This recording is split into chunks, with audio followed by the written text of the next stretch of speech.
Самиот факт што јас сум тука денеска да протестирам заедно со овие граѓани, баш заради тие причини што протестите обично се случуваат кога институциите не работат според законите.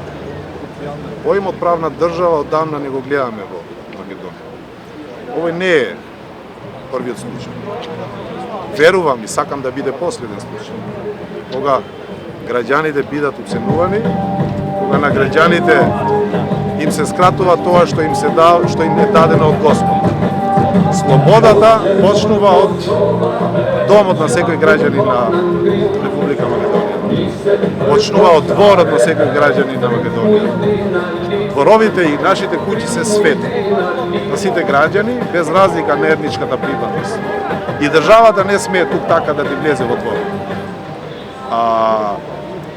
Ние ќе знаеме да ги браниме нашите дворови. Бидејќи тука почнува слободата на секој човек. На секој граѓанин, без разлика на етничката припадност што има. Велите дека МВР не реагира. Дали мислите дека една од причините е политичката? Да, веќе е јасно дека кога веќе институциите или одредени сегменти на институциите имат некоја цел, нели? И ова не смее да го направат легално, бидејќи ви реков, постои нека процедура за да го се направи таа, а кога имаш граѓани кои ништо не работат противзаконски, тоа го прават преку конструкции и преку вакви хулигани.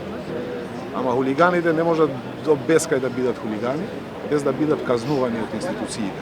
Според тоа, ево, веќе имаме нова формирана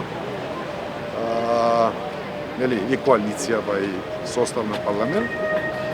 Првиот закон што треба да се промени од ова собрание сега, треба да се промени законот за носење оружје, да им се дозволи на сите граѓани легално да носат оружје дома.